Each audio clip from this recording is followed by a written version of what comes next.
Assalamualaikum warahmatullahi wabarakatuh. Bismillahirrahmanirrahim.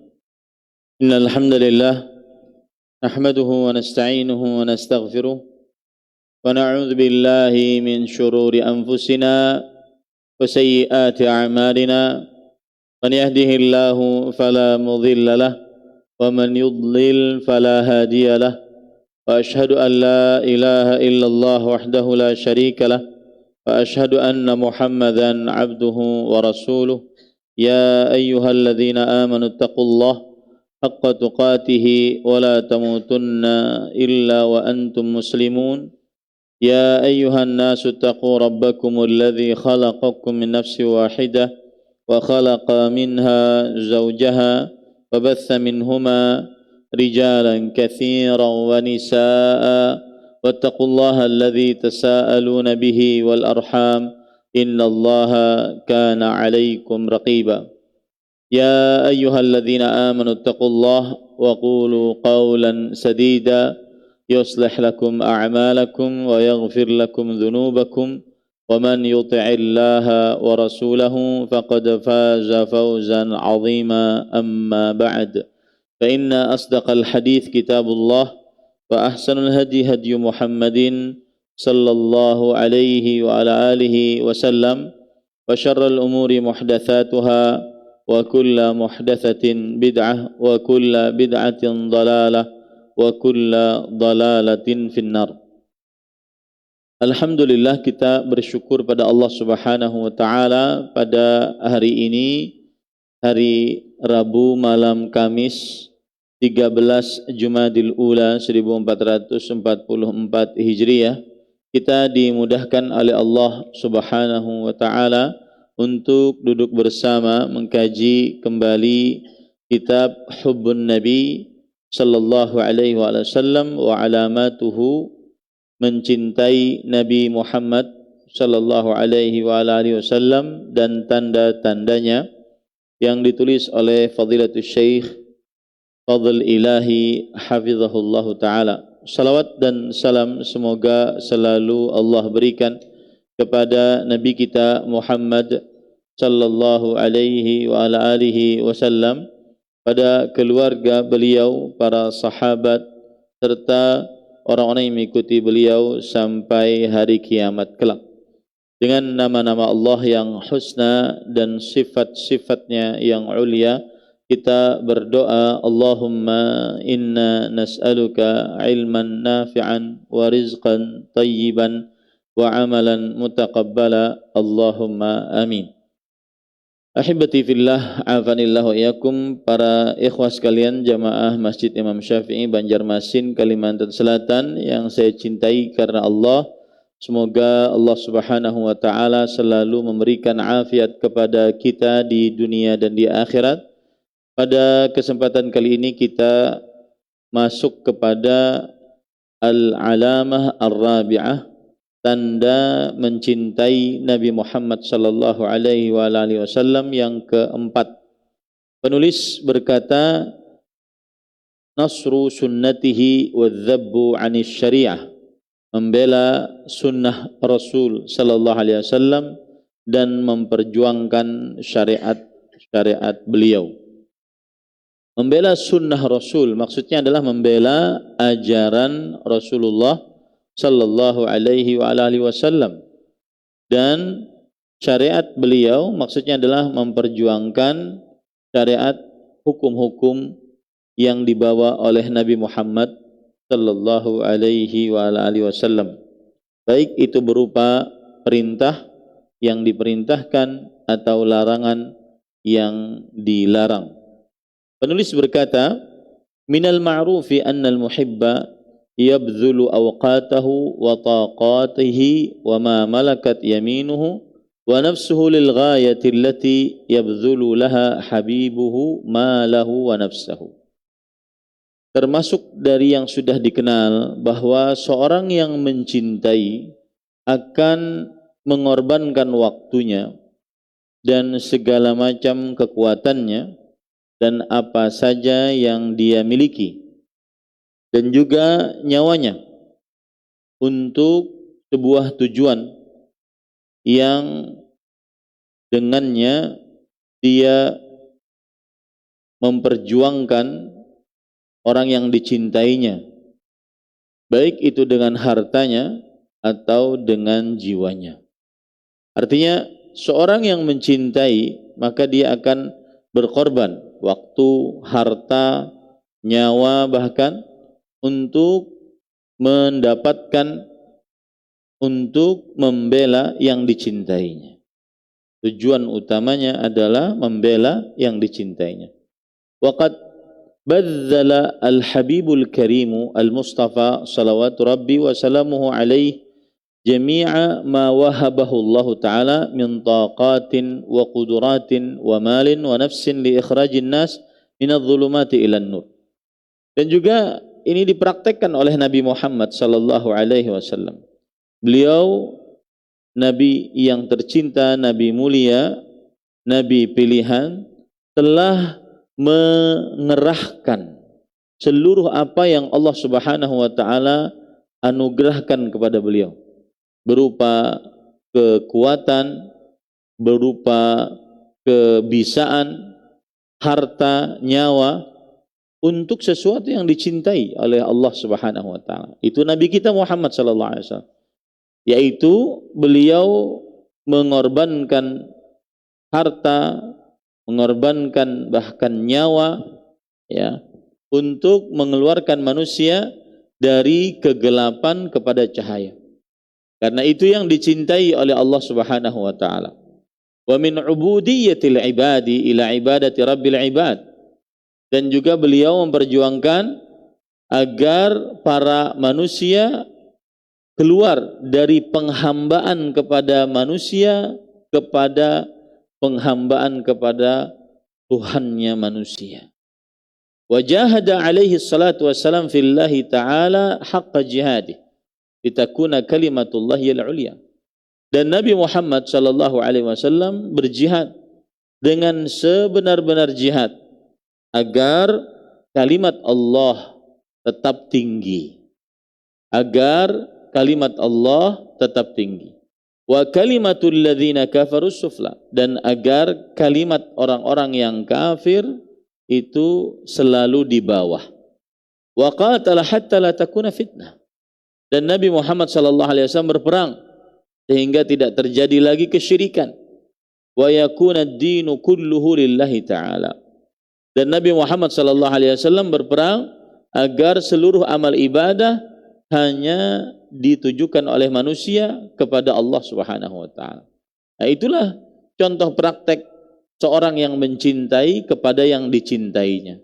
Nabi Muhammad sallallahu alaihi wasallam mencintai Allah Subhanahu wa taala.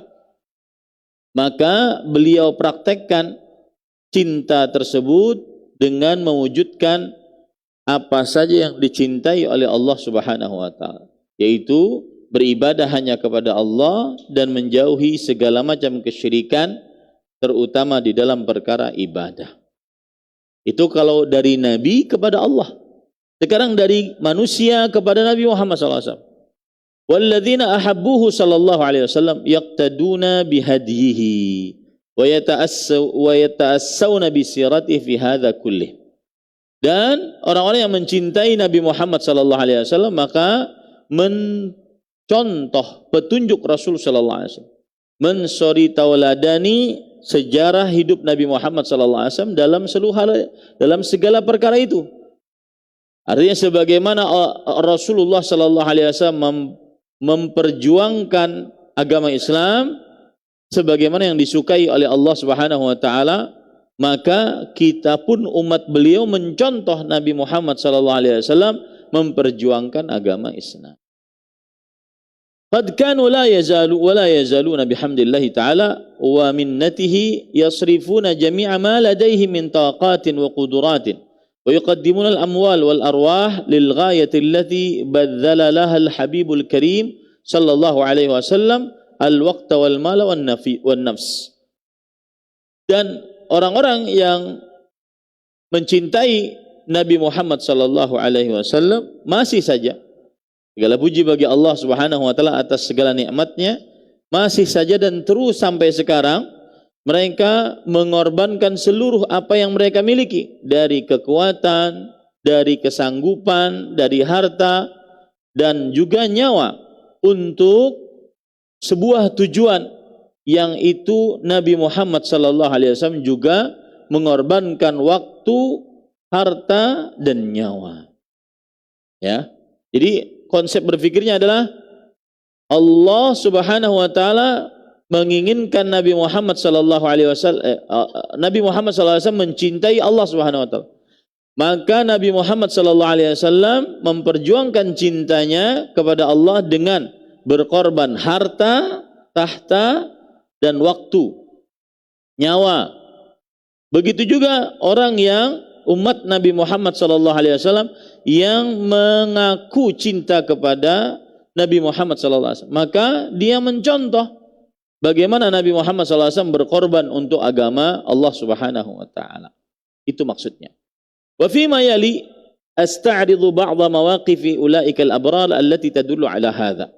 Dan di bawah ini saya akan menyebutkan beberapa kejadian-kejadian orang-orang yang istimewa yang menunjukkan akan hal ini. Yaitu menunjukkan bahwa saat tanda mencintai Nabi Muhammad sallallahu alaihi wasallam adalah berkorban waktu, harta, dan nyawa agar mendapatkan cinta Nabi Muhammad sallallahu alaihi wasallam, dan dengan begitu mendapatkan cintanya Allah Subhanahu wa taala. Kisah yang pertama, da'watu Anas ibni Nadhr radhiyallahu anhu ila badlin anfus fi sabilillah wa fida'uhu nafsahu. Yaitu ajakan Anas bin Nadhr radhiyallahu anhu untuk mengorbankan nyawa di jalan Allah dan nyawa beliau sebagai jaminannya, sebagai tebusannya.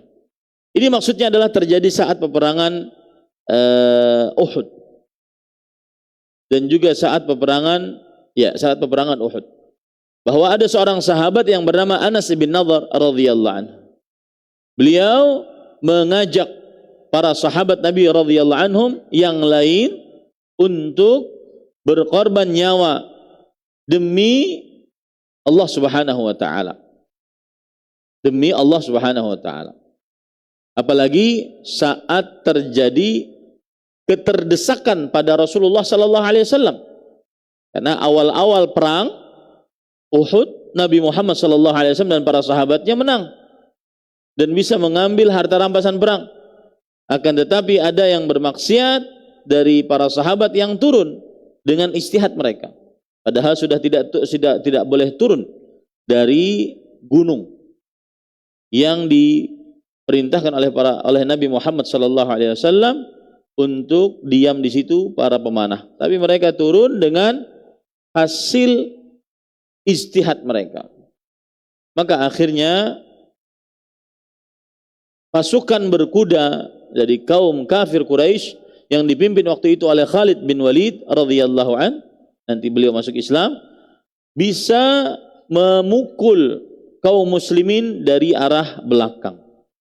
Kalau saya gambarkan bagaimana peperangan Uhud yang terjadi, ini adalah Gunung Uhud. Gunung Uhud panjangnya sekitar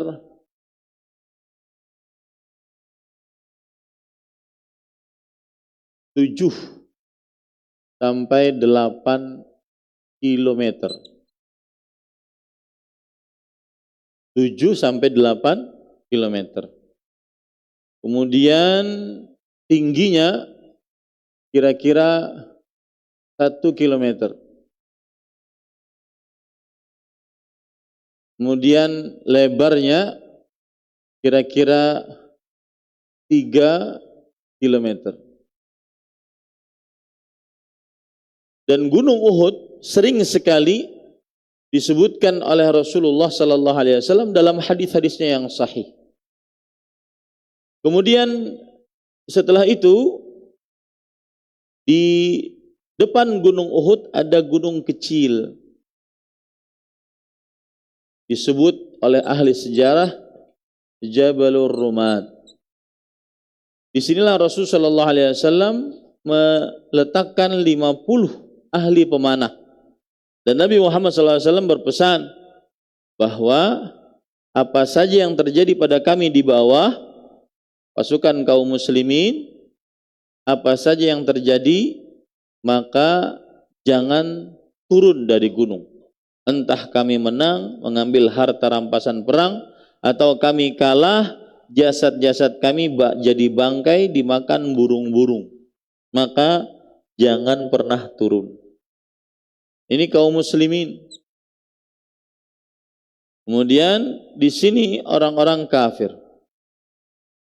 Musyriku Quraisy.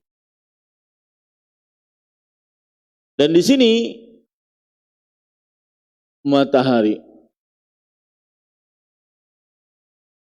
Di sini Nabi Muhammad sallallahu alaihi wasallam terlihat bagaimana beliau ahli taktik perang. Karena matahari menyinari mata orang-orang musyrik Quraisy. Sehingga mereka kesilauan dan kaum muslimin bisa menang melawan mereka. Ketika kaum muslimin menang, maka sebagian yang berada di sini yang sudah dipesani agar tidak turun, mereka melihat bahwasanya kita sudah menang.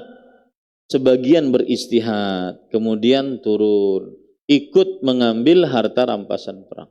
Tinggal sekitar 5-10 orang saja. Kemudian setelah itu, waktu itu ada di sini pasukan berkuda yang dipimpin oleh Khalid ibn Walid radhiyallahu anhu. Waktu itu belum masuk dalam agama Islam. Kemudian setiap kali beliau ingin keluar lewat sini, maka dipanahi oleh pemanah dan tidak bisa. Tapi ketika sudah turun, maka akhirnya beliau bisa melewati gunung kecil ini dan akhirnya menyerang kaum muslimin dari belakang yang sedang sibuk mengambil harta rampasan perang.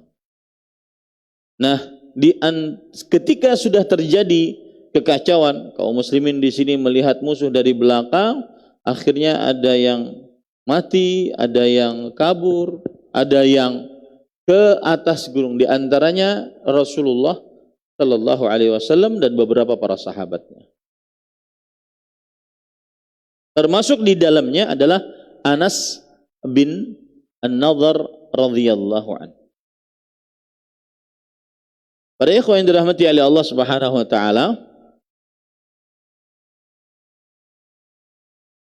penulis berkata, "Haits hadatsa ittirabun kama sabaqa dzikru fi as-sufufil islamiyah fi ma'rakati Uhud." Terjadi kegoncangan sebagaimana sudah disebutkan sebelumnya pada saf-saf atau pada barisan-barisan kaum muslimin di peperangan Uhud. Wa sya'a bainan nas anna Rasulullah sallallahu alaihi wasallam qad qutil. Nah, saat terdesak itu ada isya'ah, ada isu yang tersebar bahwa Nabi Muhammad sallallahu alaihi wasallam sudah terbunuh. Fajalasa ba'du sahabah muta'athirina bihadha an-naba' al-mufji' wa qad alqaw bi aydihim fantaha ilaihim Anas ibnu Nadhr radhiyallahu anhu faqatabahum biqaulihi ma yujlisukum. Maka ketika sudah terdengar isu bahwa Nabi Muhammad sallallahu alaihi wasallam telah wafat, sebagian sahabat sangat sedih, terpengaruh dengan berita yang sangat mendadak ini. Mereka melepaskan senjata-senjata mereka dari tangan mereka sampai datang sahabat Nabi Anas bin Nadhr radhiyallahu anhu. Kemudian Anas bin Nadhr berkata kepada para sahabat yang sudah mulai lemah tersebut, apa yang menyebabkan kalian duduk di sini? Alu qutila Rasulullah sallallahu alaihi wasallam. Mereka menjawab, Rasul sallallahu alaihi wasallam sudah wafat. Qala, famadza tasna'una bil hayati ba'dah? Baik, kalau seandainya Rasulullah sallallahu alaihi wasallam sudah wafat, apa yang kalian perbuat untuk hidup setelah wafatnya Rasulullah SAW? Artinya, untuk apa hidup kalau Rasul sallallahu alaihi wasallam sudah wafat? Untuk apa kalian duduk-duduk begini? Kalau Rasul sallallahu alaihi wasallam sudah wafat. Umutu ala ma mata alaihi Rasulullah sallallahu alaihi wasallam. Ayo bangun dan matilah kalian sebagaimana Rasul sallallahu alaihi wasallam meninggal dunia. Wa kaifa kana qiyamuhu bi nafsi difa'an 'anid din wa i'la'an li kalimatillahi ta'ala. Dan bagaimana beliau sendiri yang bangun dengan diri beliau sendiri untuk membela agama dan menegakkan kalimat Allah Subhanahu wa taala. Bagaimana ceritanya? Yuhaddithuna al-Imam al-Bukhari rahimahullah an Anas radhiyallahu anhu qala. Meriwayatkan kepada kita Imam Bukhari rahimahullah dari Anas bin Nadhr radhiyallahu anhu, beliau bercerita, "Falamma kana yauma Uhud wa inkashafa al-muslimun." Qala Anas ibnu Nadhr radhiyallahu anhu, ketika pada peperangan hari Uhud dan kaum muslimin pada waktu itu terdesak karena tadi, ya. Kemudian Anas bin Nadhr radhiyallahu anhu berkata, "Allahumma, ya Allah, inni a'tadziru ilaika mimma sana'a haula," yakni ashabah. Aku memohon ampun kepada engkau atas apa yang dilakukan oleh para sahabat-sahabatku. Artinya sudah tertunduk lesu mendengar berita Rasulullah SAW wafat. Wa abra'u ilaika mimma sana'a haula, dan aku berlepas diri kepadamu dari apa yang telah diperbuat orang-orang tersebut, yaitu orang-orang musyrik yang mencerai-beraikan pasukan kaum muslimin dan membunuh Rasul sallallahu alaihi wasallam sebagaimana isu yang ada. Thumma taqaddam fastaqbalahu Sa'ad bin Mu'adz radhiyallahu anhu faqala, "Ya Sa'ad ibn Mu'adz, al-jannata wa rabban nadhr." Yang artinya kemudian majulah Sa'ad ibn Mu'adz radhiyallahu anhu. Sa'ad ibn Mu'adz radhiyallahu anhu adalah sahabat Nabi yang masuk dalam agama Islam umur 31 tahun. Kemudian pada waktu peperangan Uhud ini beliau berumur 37 tahun. Berarti umur keislaman beliau cuma 6 tahun. Ya.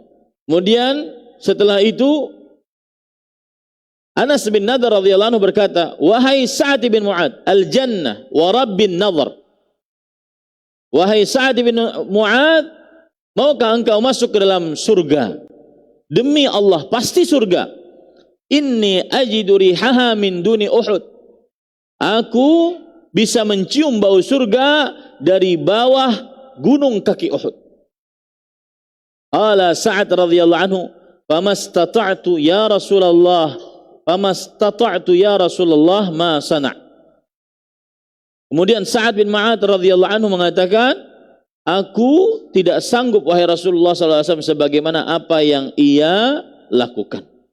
Qala Anas, lalu Anas bin Malik radhiyallahu anhu berkata, "Fawajadna bihi bid'an wa thamanina darbatan bisayf aw ta'natan birumh aw ramyatan bisahm wa wajadnahu qad qutil wa qad mathala bihi al-musyrikun fama 'arafahu ahad illa ukhtuhu bibananihi." Anas bin Nadhr radhiyallahu anhu bercerita. Jadi ketika Anas bin Nadhr radhiyallahu anhu mengatakan, "Wahai Sa'ad, ayo bangun. Di depanmu ada surga. Demi Allah, aku mencium bau surga dari bawah gunung Uhud. Ayo bangun, berperang kembali." Maka akhirnya Sa'ad bin Mu'adz pun maju dan akhirnya beliau terluka. Ketika terluka didapati oleh Anas bin Nadhr radhiyallahu anhu ada sekitar 80 lebih sayatan pedang dan juga tombakan dan juga anak panah yang menancap dan menyayat pada tubuh beliau. Kami dapati beliau sudah dalam keadaan terbunuh mati syahid dan kemudian dimutilasi oleh orang-orang musyrik. Tidak ada yang mengetahui tentang Sa'ad bin Mu'adz jasadnya kecuali saudari perempuannya, karena dilihat dari jari-jari tangannya yang khusus diketahui oleh saudari perempuannya. Maka para ikhwan yang dirahmati oleh Allah Subhanahu wa taala, 6 tahun Sa'ad bin Mu'adz radhiyallahu anhu masuk dalam agama Islam dan meninggal di peperangan Uhud dalam keadaan dimutilasi oleh orang-orang musyrik. Ini yang menyebabkan ketika beliau meninggal, akhirnya arasy-Nya Allah Subhanahu wa taala bergetar. Akhirnya arasy-Nya Allah Subhanahu wa taala bergetar. Salah satu penyebabnya adalah bagaimana beliau gigihnya membela, memperjuangkan agama Rasulullah sallallahu alaihi wasallam. Karena Rasulullah SAW sudah meninggal, isunya begitu. Maka beliau sekarang berjuang untuk memperjuangkan agama Rasulullah sallallahu alaihi wasallam. Ada yang mungkin bertanya, saya pernah bikin status tentang ini. Sa'ad bin Mu'adz radhiyallahu anhu yang umurnya 6 tahun dalam keislaman, masuk Islam umur 31, kemudian meninggal umur 37, 6 tahun saja menjadi seorang muslim. Tetapi ketika meninggal, arasy-Nya Allah, makhluk yang paling besar, paling agung yang pernah Allah ciptakan, bergetar. Ada yang bertanya, apa penyebabnya Ustaz? Penyebabnya salah satunya ini, mati syahid. Yang kedua, ini subhanallah ya. Yang kedua, Sa'ad bin Mu'adz radhiyallahu anhu pemimpin suatu kaum. Kemudian beliau berkata, wahai kaum, kalau seandainya kalian tidak masuk Islam, aku akan perangi kalian. Akhirnya seluruh kaumnya masuk Islam. Satu kampungnya masuk Islam. Itu yang menyebabkan beliau meskipun umur keislamannya cuma 6 tahun, akhirnya beliau ketika meninggal arasy-Nya Allah Subhanahu wa taala bergetar. Saking mulianya Sa'ad bin Mu'adz radhiyallahu anhu. Maka ini pelajaran bagi kita. Madza qaddamna lil Islam? Apa yang sudah kita lakukan untuk agama Islam? Tadi sore sebelum maghrib ini ada ketua masjid. Ustaz, tolong Masjid Imam Syafi'i ingin ganti karpet. Harganya 200 juta. Yang terkumpul baru 5 juta. Hah? Receh banget. Jamaah Masjid Imam Syafi'i. Saya yakin sepekan selesai. Saya yakin malam ini selesai. Apa yang disimpan-simpan duitnya? Menabung yang hakiki, bukan pada tabungan celengan. Menabung yang hakiki, tabungkan di jalan Allah Subhanahu wa taala. Saya sering menceritakan tentang Bani An-Najjar. Ketika Rasul sallallahu alaihi wasallam berjalan dari Quba, beliau datang tanggal 8 Rabiul Awal di hari Senin di Quba, di kabilah Amr ibn Auf atau Auf ibn Amr. Kemudian setelah itu beliau sholat beberapa hari, ada yang mengatakan 12 hari, ada yang mengatakan 4 hari. Kemudian beliau ke Madinah. Dan sampai di Madinah pun hari Senin. Kemudian orang-orang mengatakan, ya Rasulullah, wahai Rasulullah, turun di tempat kita. Fina mana'ah. Di sini ada keamanan. Mereka ingin membalas ketika Nabi Muhammad SAW diusir dari kampungnya. Mereka ingin memperlihatkan bagaimana Rasul SAW wajib diberikan keamanan. Fina mana'ah. Di sini aman, wahai Rasul SAW. Tinggal di tempat kami. Yang satu tinggal di tempat kami. Kemudian Rasul SAW mengatakan, ketika itu beliau naik onta, beliau mengatakan, khalluha fa innaha ma'murah. Biarkan dia, sesungguhnya dia diperintah oleh Allah Subhanahu wa taala. Sampai ke sebuah tempat, kemudian barakat hadhihi naqah. Onta tersebut kemudian turun, kemudian naik lagi. Kemudian melihat kanan, melihat kiri, kemudian turun lagi di tempat yang agak sama, hampir sama. Kemudian Rasul sallallahu alaihi wasallam mengatakan, disinilah akan kita bangun. Dan ternyata itu tanah adalah milik keturunan An-Najjar. Kemudian Rasul sallallahu alaihi wasallam bersabda, "Ya Bani Najjar, thaminuni haitakum hadhi." Wahai keturunan Najjar, berapa kalian jual tanah kalian ini? Kemudian Bani Najjar radhiyallahu anhu berkata, "Wallahi la natlubu thamanahu illa min Allah." Demi Allah, kami tidak akan minta harganya kecuali dari Allah Subhanahu wa taala. Bayangkan, 14 abad sampai sekarang 15 abad yang lalu, berapa banyak pahala yang mereka dapatkan. Berapa banyak pahala yang mereka dapatkan. Itu sebenarnya tabungan hakiki. Itu yang disebutkan oleh Allah dalam Al-Quran. Inna nahnu nuhyil mauta wa naktubu ma qaddamu wa atharahum. Kami akan hidupkan di hari kiamat orang-orang yang sudah meninggal. Dan kami akan tulis apa saja perbuatan mereka selama hidup di dunia. Itu amalan-amalan kita. Dan kami akan tulis bekas-bekas amalan mereka. Yang disimpan, keluarkan. Yang disimpan, keluarkan. Karena itu harta sebenarnya. Kapan kita mati, maka itu tidak akan pernah dibawa. Yatba'ul mayyita thalathatun, yang akan mengikuti mayat 3, maluhu wa ahluhu wa amaluh, hartanya, keluarganya, dan amalnya. Nomor 1 dan 2 tidak akan pernah bisa ikut orang tersebut. Yang akan ikut adalah amalnya. Maka para ikhwan yang dirahmati oleh Allah Subhanahu wa taala, pertanyaan kembali kepada permasalahan kita tadi, apa? Madza qaddamna lil-Islam? Apa yang sudah kita kerjakan untuk agama Islam? Berkorban apa kita untuk agama Islam? Berkorban apa? Coba bayangkan, 15 abad pahala terus mengalir. Semakin banyak. Setiap hari semakin banyak yang beribadah di Masjid Nabawi.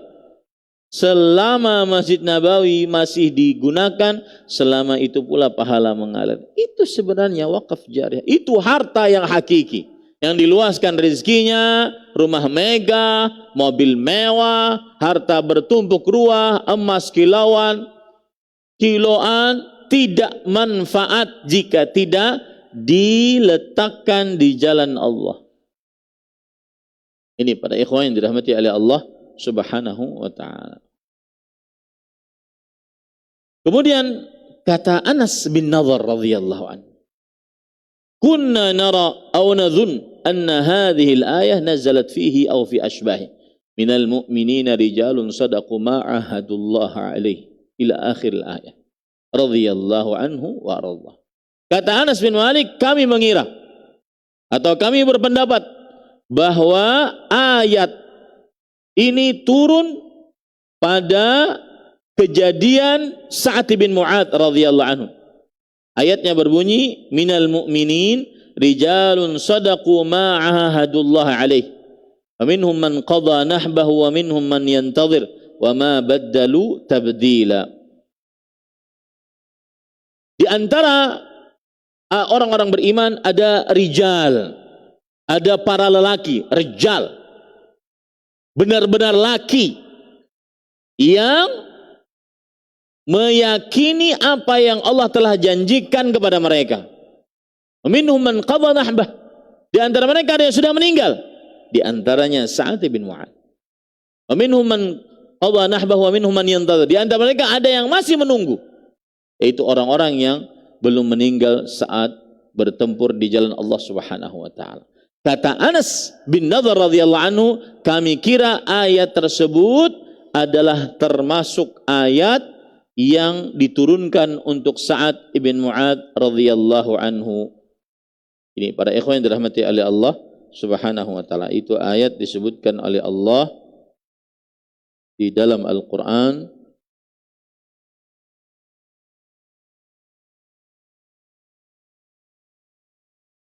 Surat Al-Ahzab ayat 23.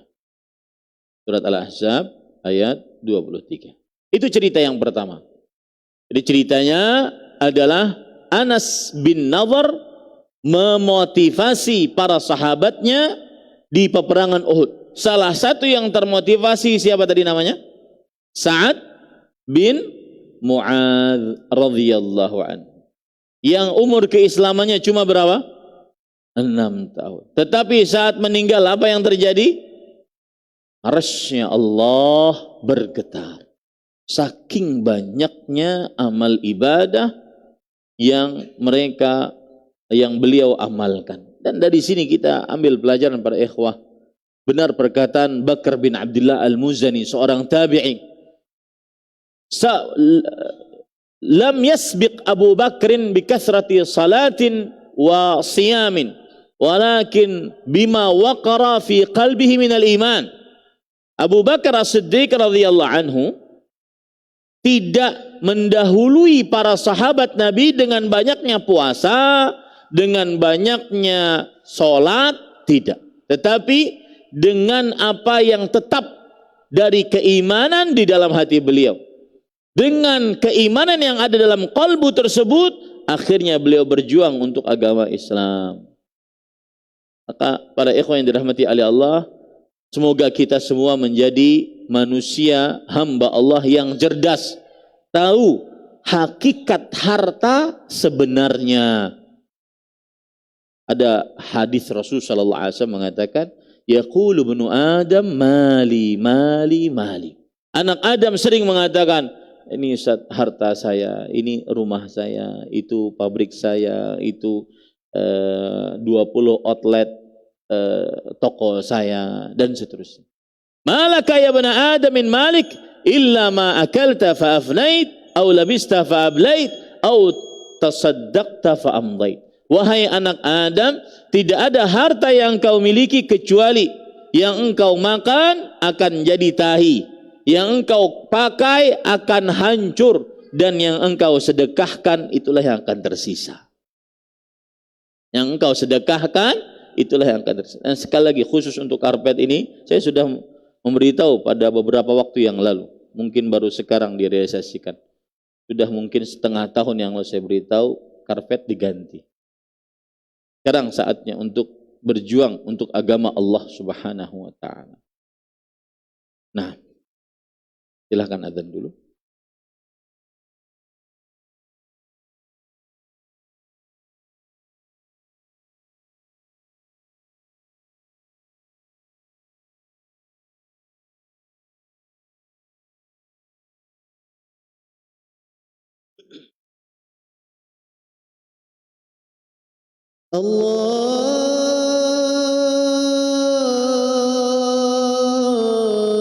Allahu Akbar,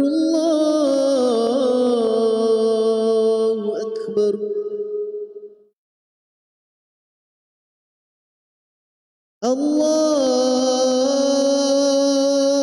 Allahu Akbar,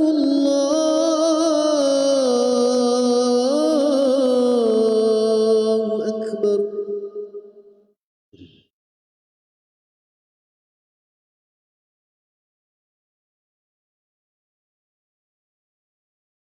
أشهد أن لا إله إلا الله.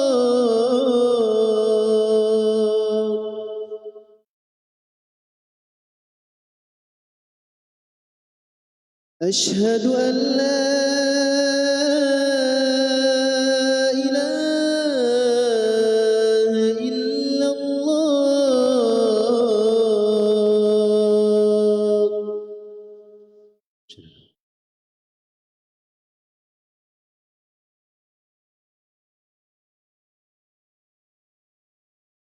أشهد أن محمدًا رسول الله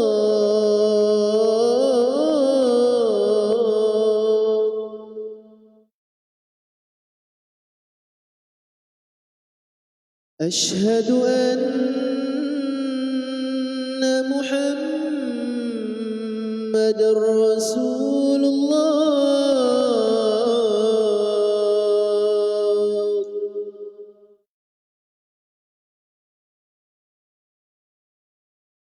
حي على الصلاة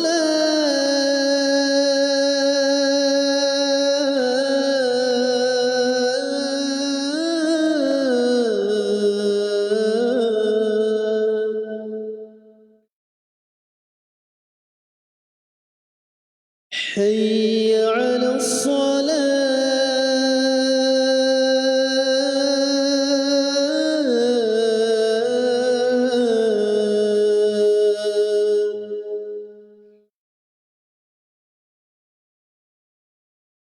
حي على الفلاح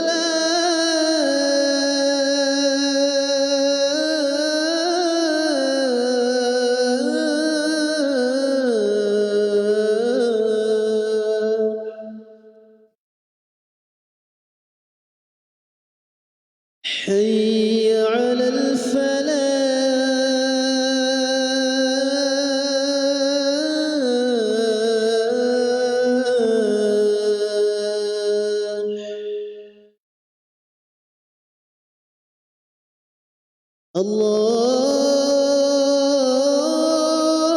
الله أكبر الله أكبر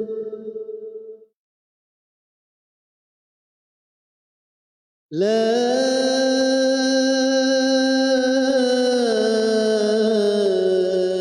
إله إلا الله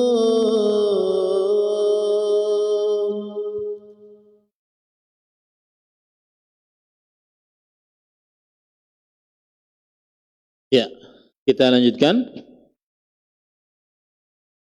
Kemudian cerita yang kedua, sururu Haram ibni Milhan inda badli nafsihi athna'a tablighihi risalatahu sallallahu alaihi wasallam. Cerita yang kedua tentang tanda yang keempat, yaitu membela dan memperjuangkan sunnah dan syariat Rasulullah sallallahu alaihi wasallam, itu kegembiraan Haram bin Milhan radhiyallahu anhu. Jadi ada sahabat yang bernama, sahabat Nabi radhiyallahu anhu yang bernama Haram bin Milhan. Sahabat Nabi yang bernama siapa? Haram bin Milhan. Beliau ini gembira saat mengorbankan nyawanya ketika berdakwah, menyampaikan risalah Nabi Muhammad sallallahu alaihi wasallam. Beliau gembira saat mengorbankan nyawanya, artinya mati saat berdakwah. Penulis berkata, "Muhibbun sadiqun akhar yut'anu athna'a tablighihi risalat ar-rasulil karim sallallahu alaihi wasallam fayuqtal." Seorang pecinta sejati yang lain ditusuk dengan tombak saat beliau menyampaikan risalah Nabi Muhammad sallallahu alaihi wasallam yang mulia, lalu beliau terbunuh, ditombak dari belakang. Lakinnahu wajada fursatan qabla al-intiqal ila daril akhirah lil ifsah wa ta'bir amma fi nafsihi min ghibtatin wa sururin bi naili hadhihi sa'adatil uzma. Akan tetapi beliau mendapati kesempatan sebelum berpindah dari alam dunia ke alam akhirat, maka beliau bisa menggambarkan apa yang beliau dapati dari kegembiraan dan kesenangan di dalam diri beliau dengan mendapatkan kebahagiaan yang sangat agung ini, yaitu mati dalam membela Rasulullah sallallahu alaihi wasallam. Famadza qalahu dzalikal muhibbus shadiq? Maka apa yang dikatakan oleh Haram bin Milhan, seorang pecinta yang sejati tersebut? Fal naqra qissatahu kama rawaha al-Imam Al-Bukhari an Anas radhiyallahu an. Mari kita baca kisah beliau sebagaimana diriwayatkan oleh Imam Bukhari. Dari Anas radhiyallahu anhu, beliau bercerita, anna an-nabiyya sallallahu alaihi wasallam ba'atha khalahu akhun li ummi Sulaim. Nabi Muhammad sallallahu alaihi wasallam beliau mengutus paman beliau. Fi sab'ina raqiban, di dalam 70 pasukan yang mau berperang. Dan ini disebut dengan sariyah. Jadi ada istilah ghazwah, yaitu perang yang diikuti oleh Rasulullah sallallahu alaihi wasallam, itu istilahnya ghazwah. Ada istilah sariyah, yaitu Rasulullah sallallahu alaihi wasallam mengutus pasukan dan beliau tidak ikut berperang pada peperangan tersebut. Fantalaqa Haramun akhu Ummu Sulaim, maka Haram bin Milhan pun ikut di situ. Wa huwa rajulun a'raj, dan beliau adalah seorang lelaki yang pincang. Subhanallah ya. Wa rajulun min bani fulan, dan beliau adalah berasal dari, dan satu lagi berasal dari keturunan tertentu. Qala Haram, kuna qariban hatta atiyahum, fa in amanu bi aminuni kuntum, wa in qataluni ataitum ashabakum.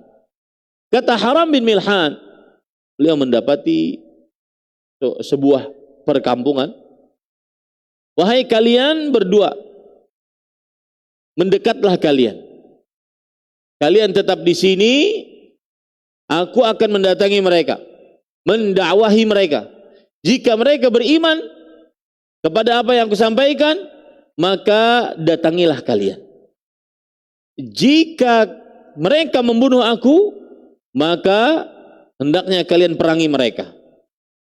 Kemudian Haram bin Milhan radhiyallahu anhu berkata, "Ata'manuni an uballigha risalata Rasulillah sallallahu alaihi wasallam?" Apakah kalian menjamin aku aman untuk menyampaikan risalah Nabi Muhammad sallallahu alaihi wasallam ketika beliau mendatangi suatu kaum tersebut? Faja'ala yuhaddithuhum, maka akhirnya Haram bin Milhan berbicara kepada mereka. Fa'auma'u ila rajulin fa'atahu min khalfihi fata'anahu. Maka Haram bin Milhan radhiyallahu anhu berbicara kepada orang-orang. Lalu ada orang dari belakang dan menusuk dengan tombaknya, dan akhirnya meninggal. Kemudian setelah itu, kan ketika ditusuk, Haram bin Milhan radhiyallahu anhu belum langsung meninggal, tetapi masih beliau bisa bergembira dengan apa yang beliau sudah capai. Beliau berkata, Allahu Akbar, huztu wa rabbil Ka'bah. Allahu Akbar, Allah Maha Besar, sungguh aku telah menang demi Tuhan yang menguasai Ka'bah. Ini menunjukkan bahwasanya Haram bin Milhan radhiyallahu anhu, beliau memperjuangkan syariat Rasul sallallahu alaihi wasallam dengan mengorbankan nyawanya, dan sebelum meninggal berpindah dari dunia ke alam akhirat karena ditombak, ditusuk dari belakang, maka beliau masih sempat-sempatnya bergembira dengan apa yang beliau sudah capai. Fuztu wa rabbil Ka'bah, aku sudah menang, aku sudah sukses demi Allah. Demi Allah aku sudah sukses. Ini kesuksesan hakiki para ikhwah. Kesuksesan ketika seseorang mati di jalan Allah Subhanahu wa taala, bahkan saat berdakwah. Ini kesuksesan hakiki. Dan itu tanamkan kepada anak-anak kita, dan juga sebelum anak-anak kita, tanamkan kepada diri kita. Kesuksesan hakiki adalah saat berjuang, saat mati dalam keadaan berjuang memperjuangkan syariat Nabi Muhammad sallallahu alaihi wasallam. Ini para ikhwan yang dirahmati oleh Allah Subhanahu wa taala. Penulis berkata, "Hadza huwal hubbus shadiq alladhi yaj'alu sahibahu yara al-fawza fi badli nafsi athna tablighi risalati habibihil karim salawatu rabbi wa salamuhu alaih." Inilah cinta sejati yang menjadikan orang yang mencintainya melihat kemenangan, kesuksesan hakiki saat dia menyerahkan nyawanya dalam rangka menyampaikan risalah Nabi yang tercinta, yang mulia sallallahu alaihi wa ala alihi wasallam. Wa rabbil Ka'bah innahu huwal fauz. Demi Allah yang menguasai Ka'bah, itulah sebenarnya kesuksesan. Itulah sebenarnya kesuksesan. Maka para ikhwan yang dirahmati oleh Allah Subhanahu wa taala, kesuksesan hakiki adalah saat seseorang merenggangkan nyawanya untuk berkorban demi syariatnya Allah Subhanahu wa taala. Allahumma la tahrimna iyyahu amin ya rabbal alamin. Ya Allah, jangan haramkan diri kami untuk mendapatkan kesuksesan tersebut. Allahumma amin, wahai Allah yang mengatur alam semesta. Nah, ini para ikhwan yang dirahmati oleh Allah, itu dua kisah dulu tentang bagaimana cinta kepada Rasulullah sallallahu alaihi wasallam, yaitu memperjuangkan, membela syariat Nabi Muhammad sallallahu alaihi wasallam walaupun dengan mengorbankan waktu, harta, bahkan nyawa. Wallahu a'lam.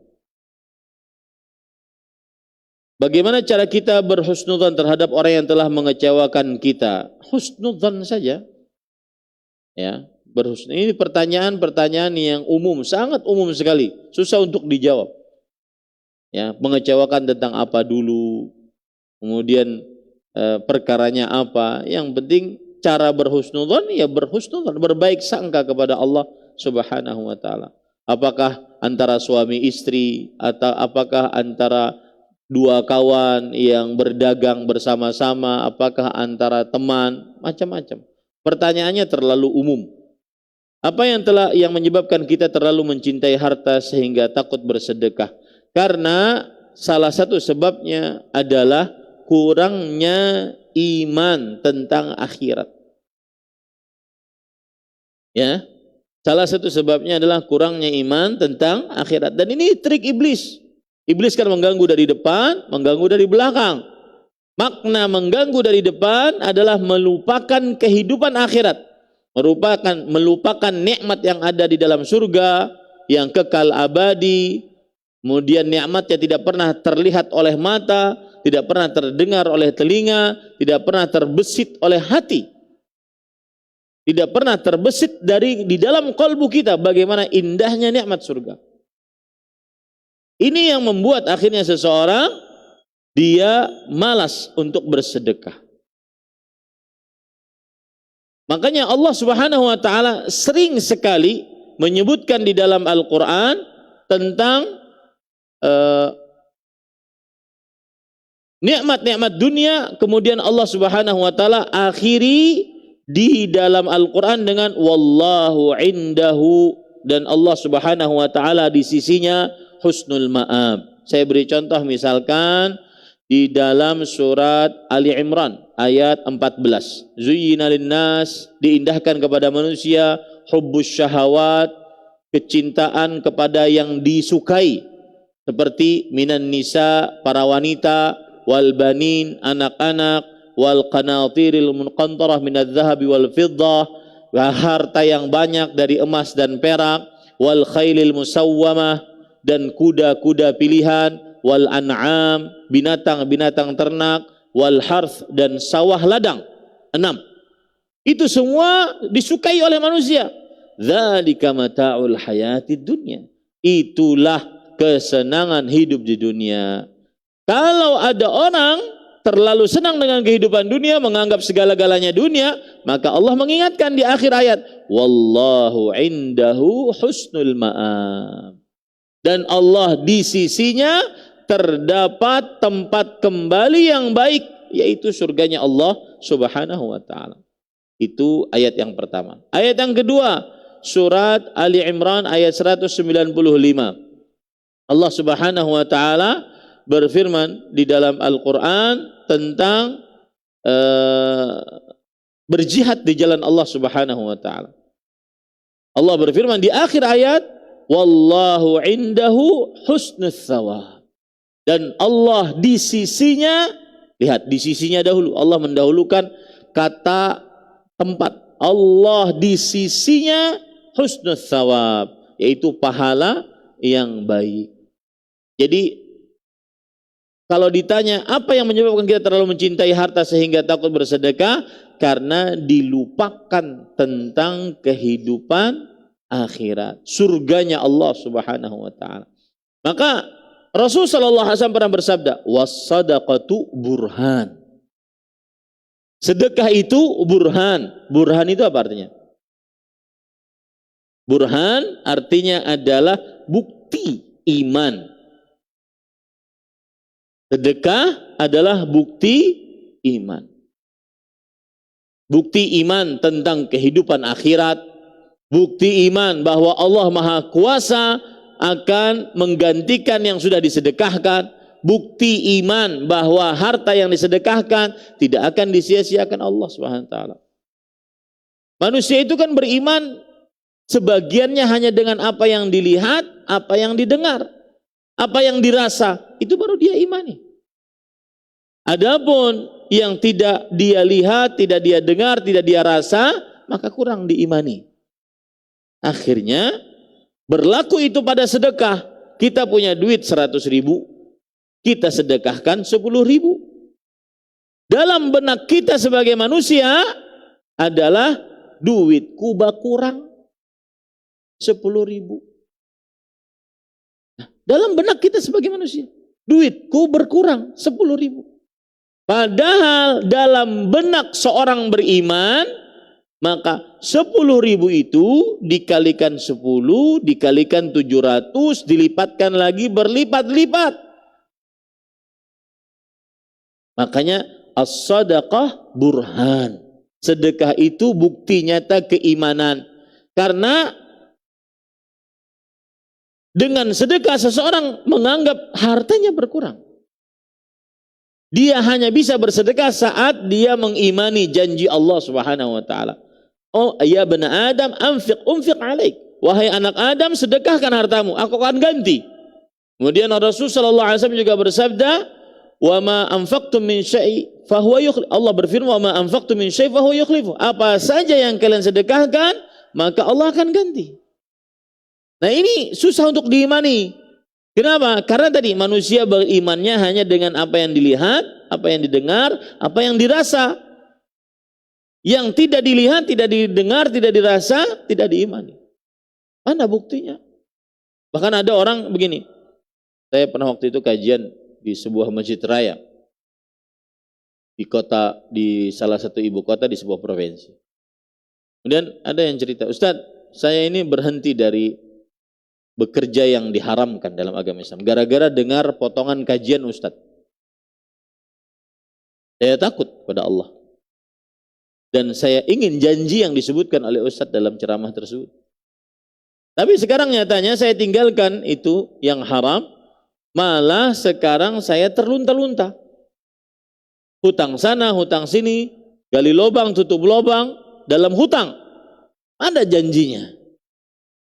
Nah, maka jawaban yang paling pertama saya katakan adalah, untuk apa meninggalkan yang haram? Untuk dunia kah? Atau untuk Allah kah? Karena takut siksanya. Kemudian yang kedua, bukankah, nah ini menarik. Silahkan baca di dalam kitab Ad-Da' wa Dawa, penyakit dan obatnya, atau Al-Jawabul Kafil man sa'alani dawa isyafi, yaitu jawaban yang memuaskan bagi siapa yang bertanya tentang obat yang menyembuhkan. Maksiat memberikan bekas pada kehidupan seseorang meskipun sudah bertahun-tahun. Maksiat memberikan bekas pada seseorang meskipun sudah puluhan tahun. Pian nih, nanti jadi kai nini. Ketika masih muda, anak-anak kita masih kecil, pernah bermaksiat. Ya, kita ini pernah bermaksiat. Anak-anak kita sudah dewasa, kemudian dia menikah, maka kita akan, mungkin sebagian orang, jangan kita, sebagian orang akan merasakan akibat maksiat yang puluhan tahun dia pernah kerjakan. Itu disebutkan oleh Imam Al-Qayyim rahimahullah. Maka para ikhwan yang dirahmati oleh Allah Subhanahu wa taala, kembali ke permasalahan sedekah tadi. Sebab yang kedua adalah kita tidak beriman kecuali dengan apa yang dilihat, apa yang didengar, apa yang dirasa. Dan khusus untuk sedekah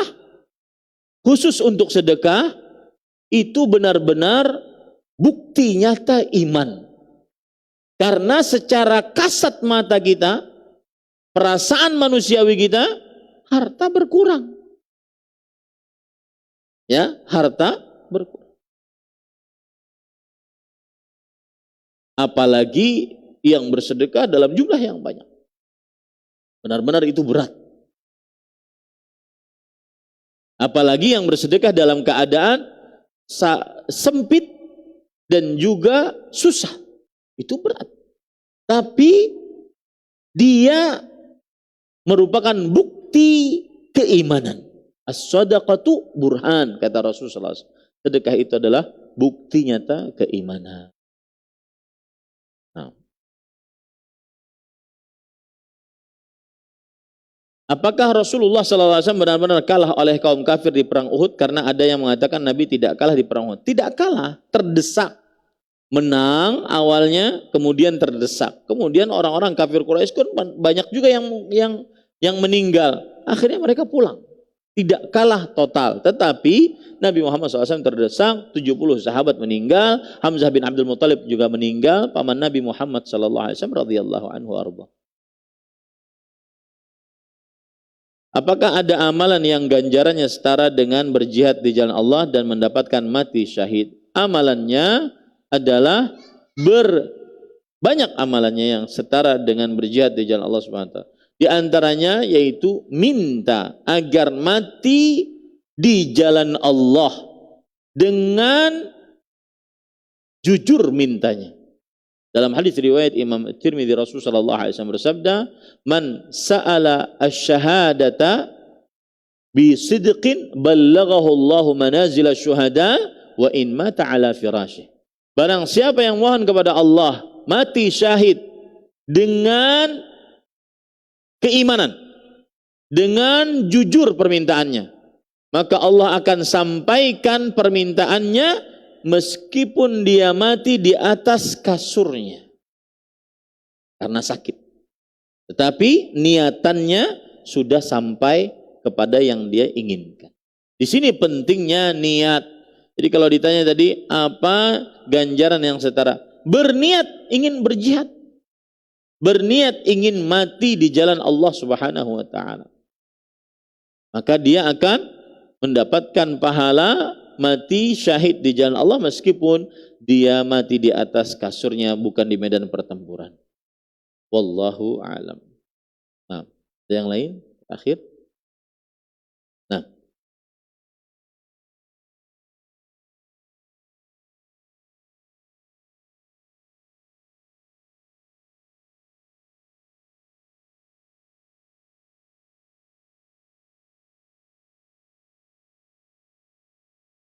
Bismillah walhamdulillah wassalatu wassalamu ala Rasulillah wa ala alihi wa ashabihi wa man walah, amma ba'd. Salah satu jawaban mengapa kita susah untuk menangis karena Allah. Menangis itu macam-macam. Menangis ada yang karena gembira, menangis ada yang karena sedih ditinggal mati orang yang dicintainya, kehilangan barang yang dicintainya. Ada yang menangis ibadah karena takut kepada Allah Subhanahu. Ini menangis yang merupakan ibadah, yang Rasulullah SAW bersabda, "Lan tamassan nar 'ainun bakat min khasyatillah."